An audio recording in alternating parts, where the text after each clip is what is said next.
Welcome to the Apotheosis of You, the show that empowers entrepreneurs by bridging the gap between knowledge and action. We're your hosts, Sal and Saida, and on today's episode, we'll review step 13 of Lopez's 67 steps.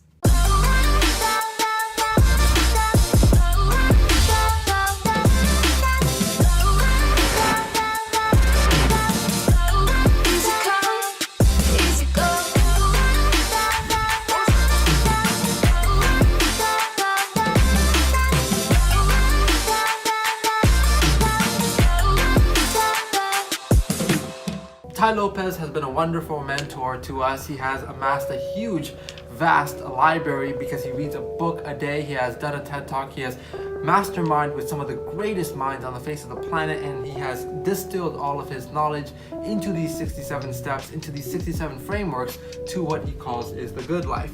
And we are going through each step and breaking them down, giving you guys the takeaway points, the highlights, to improve your own life. We are on step 13, which he calls the Amish vacation, tap dancing to work, and avoiding what you love. Sounds crazy, but he has some very, very valid points. So Ty starts the topic with talking about this Amish guy that was living in an Amish farm, and he used to wake up at 4 in the morning to go to milk his cows. And Ty looked how hard he was working and asked him once, "Did you ever take a vacation?" And he looked at him as though it was a crazy question, and he said, "I don't need a vacation." Wow. And I'm sure he's been working like that for like decades. I think he said he took one vacation when he got married, like 20-something years ago. And apparently in Pennsylvania Dutch that the Amish speak, there is no word vacation. Damn, that's quite intense. About and the reason for that is not because he's brutal. Yeah, his life was like vacation because he had his family next to him, he had his friends, he could see them anytime he wants. His wife was there that he is married since he was 20 years old and up until now. So he had a pretty fun lifestyle. So he didn't mind waking up early and doing a hard job because he actually enjoyed it. He was tap dancing. That's what Joe Salatin, which is a mentor of Ty Lopez, calls it tap dancing to work. It's also very interesting to note that even though that the Amish work so hard and they don't take vacations like the rest of society, there is 1/5 the rate of depression than the other parts of society, because here's why. The Amish have an integrated life where they combine their work and their fun, whereas the modern society says this is work, a huge chunk of my life, a huge chunk of my month, my years, my week, and here is my fun time. So as you can see, they're not happy during this huge percent of time, and they only allow themselves to truly enjoy what they want to do. Also, Ty was kind of comparing Americans where Americans don't get enough. How long is their vacation? About 2 weeks a year. 2 weeks a year, and Europeans make fun of Americans saying that they work too much, and that Brits or Europeans, they have 2 months vacation. Sounds amazing. It does sound amazing, but then if you look deeper into it, then you have 10 months of misery and looking forward for 10 months straight to your 2 months of vacation, which could be very exhausting because 10 months could go very slow for some people, right? So the way that Ty summarized that, and that's like one nerd picking on another nerd. You're both at a disadvantage. He talks about a life where the end game is vacation is pathetic. Yeah. So it means that if you're putting your fun and your living on hold for a certain time of the year or certain limited time for the year, then you are living, in his words, a pathetic life. I think what he means by that is the fact that you're wasting a lot of your life that can be also fun. Yeah. If you tied it into something that you truly, truly enjoyed. Ty said that there is no end game to vacation. That you always have to come out of vacation. So you may look forward to the Christmas break all year long, but again, when January comes, you will have to go back to work. So it's like, yeah, and then again look forward to another Christmas to come. That's you're wasting a huge portion of the year to get to those 2 weeks or get to that vacation part. So that's what he means. Ty's mentor Joel Salatin has said, if you need a vacation from your work that you're doing right now, then you should never return to your job. It sounds very harsh, but I think he means that there are better options in life. There is a way to truly enjoy what you do, like the Amish does, to the point where it doesn't seem like work. Now, Ty doesn't mean that you can't have downtime, such as movie nights, but he means that once it's something that you put so much on pause for, that's when it becomes a problem, like the 2 weeks or like the 2 months out of the year. It has to be an integral part where your fun is weaved into your day, where your friends and family and the relaxation are integrated into every day, not just a certain time of the year. Picasso says something that I really like. He says, look for a situation in which your work will give you as much happiness as your spare time. If we could have as much fun, and by the way, it may sound like a foreign concept, like what do you mean I can't possibly enjoy work as much as I do my spare time? That's because you're thinking in the same line of work that you're already doing that you might not be happy in. So it's not, we're not suggesting, or Ty's not suggesting that go into work on Monday morning if you have a career or job that you don't like with now let me try to figure out how to make this fun, but rather he said go find something that you truly do enjoy and make that fun, because that's something that you've chosen. But at the same time, he said that one of his other mentors, his name was Alan Nation, has said to Ty, never do what you love for work because you won't love it anymore. So you might think that it is contradicting, right? It does look contradicting. But you have to like what you're doing, because if you absolutely love what you're doing, then it might get boring to you. For example, Ty gives an example of him being a salsa instructor. Oh, yeah. He loved dancing salsa, but then he started teaching it and he didn't enjoy it as much. I can see how that's the case. Imagine a gardener who loves to garden, but then when you throw in the business element of I need to make money with this, it can seem like it takes the passion out of it. Like you said, if we find something that we like, then we are not rosy-eyed in the sense of it's supposed to always be enjoyable or something that is out of this world fun, but rather you can understand it. The same way someone might marry out of puppy love or lust and then face the first relationship problem, and they're like, wait a second, this is different than the high of the joy that I felt. Then they're not ready for that kind of difficulty in the relationship. Yeah. Similarly, if you absolutely blindly follow something you love, you will overlook very important variables. As they say, love is blinding. You'll overlook these variables that can hurt you very, very much.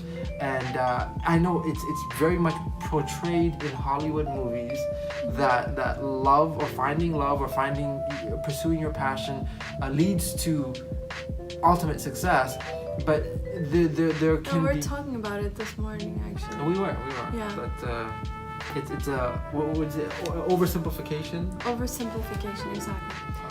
Another example that is given here was Michael Jordan's passion for baseball. He loved playing baseball. Even more so than basketball. He was just good, or even better, the best at basketball. But he liked playing basketball.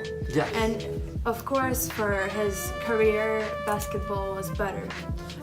Mark Cuban, who's a multi-billionaire, one of the hosts of Shark Tank, said he also is on the same camp of don't pursue your passion, pursue what you're good at.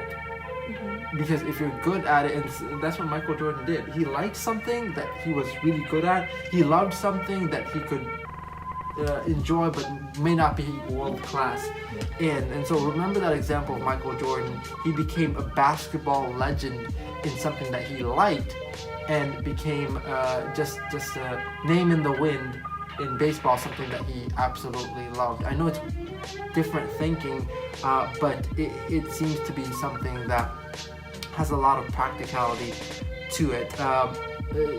Another quote by Ty is, people who get too blinded by what they love tend to overlook important variables. My own analogy is that if you have noticed, maybe friends tend to stay in your life longer than people that you've fallen in love with and then out of love with. Just think about the fact that friends, you may not do those kind of or get those kind of feelings and emotional fulfillment as you do with someone you love, but friends can be seen as someone you like, a lover can be seen as someone you love, but that's much more stable than the franticness of the swings of love. So that makes it much more practical to understand. And tap dancing to work. That's something that I think, if you remember what it was like to wake up as a kid on a very important day, like a holiday or birthday or something that you were looking forward to. Our first day of school. What, you were looking forward to your first day? Yeah, This 1st one over of here. September, it was like the best day of my life. I would wake up super early. I had my white shirt and black skirt ironed, the uniform ironed and hung. I would wear it, go and get fresh flowers from my teachers, Wow. and just go there with so much joy and happiness. So that is how Spring in her step. we should go to work tap dancing. Even coming here today to record these videos, for me it was so exciting. I woke up earlier than I usually do just to come here and record these. Yeah, so videos. remember that excitement? Because I got excited just listening to that. We need to recreate that in our now grown-up lives. And if we were to approach our days with that amount of enthusiasm, what we could get done, or the energy that we would transfer to other people, coming to work with that energy, pursuing your business with that kind of energy, approaching life with that kind of energy, opening up to Monday with that kind of energy, would completely change who you are and the results that you achieve. So now, we might think as employees don't really have that kind of feeling. I think anyone can have that kind of feeling, as a student, as a teacher, as an employee, as an employer, and some might think that, entrepreneurs are the ones that get to have that feeling, not employees. Entrepreneurs, Not necessarily. exactly, not necessarily. And so I have met a lot of entrepreneurs in my own entrepreneurial journey, and many of them, a majority of them, have lost the zeal or lost the passion with which they began. So I think even entrepreneurs can reignite that flame, and everyone should reignite that flame. If someone like his name is Eric Thompson, a motivational speaker, he has a series called Thank God It's Monday. He boasts about the fact that he doesn't use an alarm clock. His quote is that his passion wakes him up. Wow. And this is a grown individual that he has the same type of energy and zeal that Saida did on September 1st, was it? So and he is who he is because of that. Someone else that best exemplifies this, someone that I look up to dearly, is my favorite billionaire in the world. Do you know who he is? Yeah. Who? Bronson? Yes, Sir Richard Branson, and he is my favorite billionaire because he's the character that he is. It's like he has just had a ball with life. Money was just a byproduct of him having fun. And you don't know if if the money came first or if the fun came first. But his philosophy is this: if he's not finding joy and fun in something he's doing, then something is seriously wrong. Yeah. And so integrating what we talked about, the Amish vacation into our lives, because the way we can assess that is, are we looking forward to a vacation right now in a way where we are suffering right now and thinking our happiness lies in that vacation? If that's the case, then that vacation is not the solution. In fact, it's said that the need and the longing for a vacation is a symptom of a much bigger problem. So let us try to integrate more of that vacation throughout the rest of the year, not just in a segmented time of the year.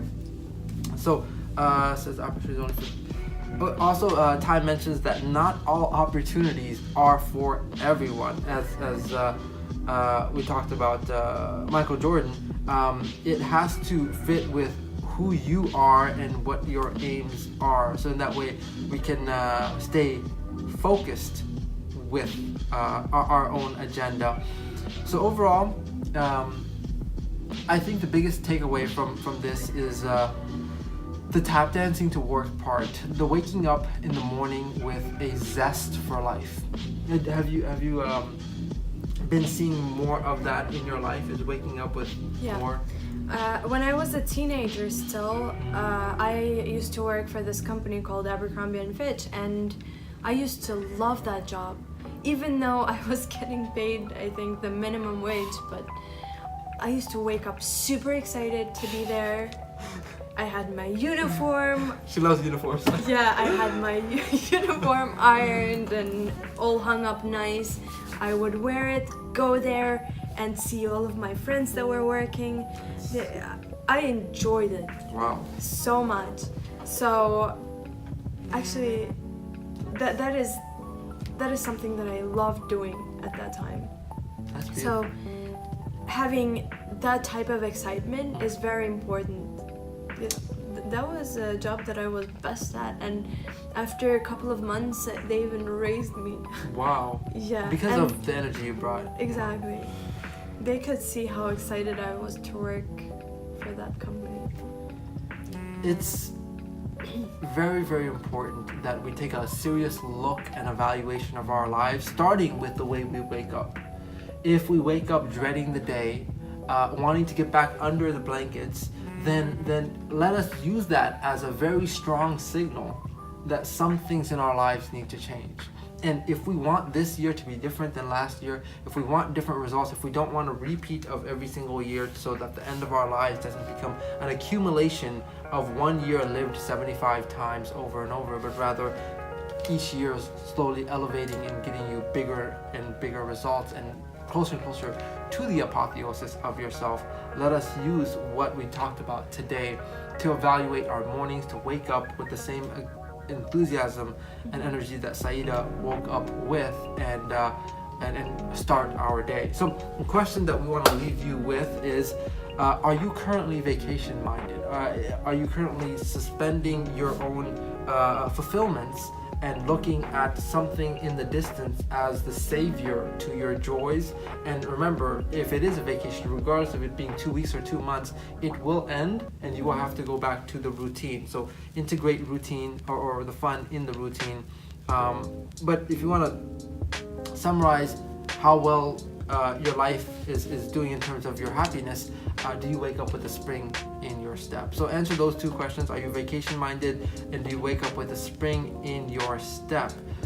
We want to thank you for joining us on episode 13. Some very, very important things to note. Thank you so much for watching. If you want the entire episode, you can actually get that for yourself by getting the 67 steps and watching Ty Lopez break everything down to you, and you will have a much clearer understanding of everything we talked about, as well as the other 66 steps. Very valuable stuff, all for $67. One of the best and wisest investments you can make in yourself. Also, if you are not yet subscribed, highly recommend that you do, because from our show we do a live Facebook Q&A on our Facebook page. If you are not following us there, make sure to go and follow us on Facebook at Apotheosis of You, and we do these live streams and ask questions based on our show and do wonderful giveaways every single week. So make sure to tune in there as well, and we'll catch you on the next episode. Goodbye.